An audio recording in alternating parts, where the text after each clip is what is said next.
Vous-même, vous roulez dans une Tesla qui pèse 2,5 tonnes. Et vous demandez aux gens, en fait, de rouler dans des petites voitures. Il y a beaucoup de réactions à cette réforme concernant la fiscalité automobile. D'abord, faut pas se mentir, cette réforme, elle va frapper les travailleurs.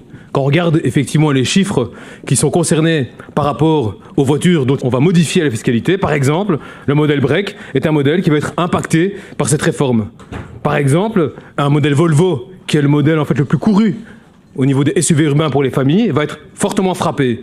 Par exemple, on a constaté qu'un modèle de Dacia, qui est un modèle électrique le moins cher en fait de la gamme, va voir sa pression fiscale augmenter de 1 000 €. Donc c'est clair que là, à ce niveau-là, sont bien effectivement les travailleurs et les travailleuses qui vont être frappés. C'est le premier élément. Le second élément, c'est en fait, monsieur Henry, mais quelle hypocrisie dans cette réforme. Quelle hypocrisie. Vous-même, vous roulez dans une Tesla qui pèse 2,5 tonnes.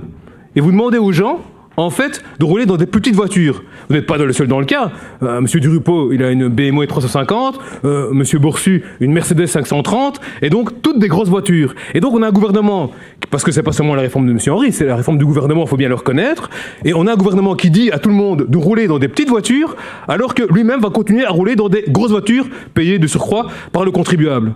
Si vous voulez vraiment avoir une influence sur le paysage automobile, c'est pas les citoyens qui doivent payer. C'est pas à eux qu'il faut s'attaquer. Il faut s'attaquer aux constructeurs. VW, par exemple, c'est 10 milliards de bénéfices en 2020, 15 milliards en 2021.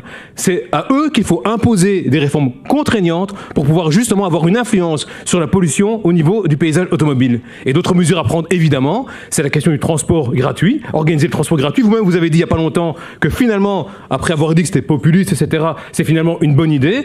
Mais vous n'avez fait que pour les jeunes à partir de 18 ans. Or moi, quand je me promène à Charleroi, les embouteillages sont provoqués par quoi? Par les parents qui vont conduire des jeunes du secondaire, en fait, à l'école. Donc il faut élargir effectivement cette gratuité, c'est la seule vraie solution. Donc monsieur Henry, renoncez à cette réforme et plutôt prenez de vraies mesures avec votre gouvernement. Ce qui compte aujourd'hui, ce ne sont pas les montants à l'euro près. Ce qui compte, c'est de comprendre la réforme. Il y a toujours moyen de choisir des véhicules qui sont plus avantagés par la réforme sur base de ces deux critères, masse puissance et émissions de CO2. En fait, votre réforme, elle est antisociale. Il y a toute une série de personnes qui vont se retrouver en grande difficulté avec votre réforme. Alors, il y a aussi la philosophie qui est derrière. Vous voulez modifier les comportements des gens en les punissant dans le portefeuille. C'est ça que vous voulez faire. Or, on a déjà entendu ici dans ce Parlement que certaines professions n'avaient par exemple pas le choix. Les aides familiales, par exemple, n'ont pas le choix que d'acheter des voitures plus grandes, puisque dans le cadre de leur profession, elles doivent emmener des bénéficiaires. Les familles, évidemment, n'ont pas forcément le choix de pouvoir acheter des véhicules petits ou grands. Et donc, c'est eux qui vont être impactés. Et c'est chaque fois la même philosophie. Votre philosophie, elle est individualiste. Au lieu de prendre des mesures, parce que je n'ai pas entendu un mot là-dessus, structurelles et globales, vers les constructeurs ou vers les transports publics, en fait, vous punissez les gens dans le portefeuille. C'est pas comme ça que vous devriez agir. Vous devriez agir pour les aider et non pas pour les enterrer.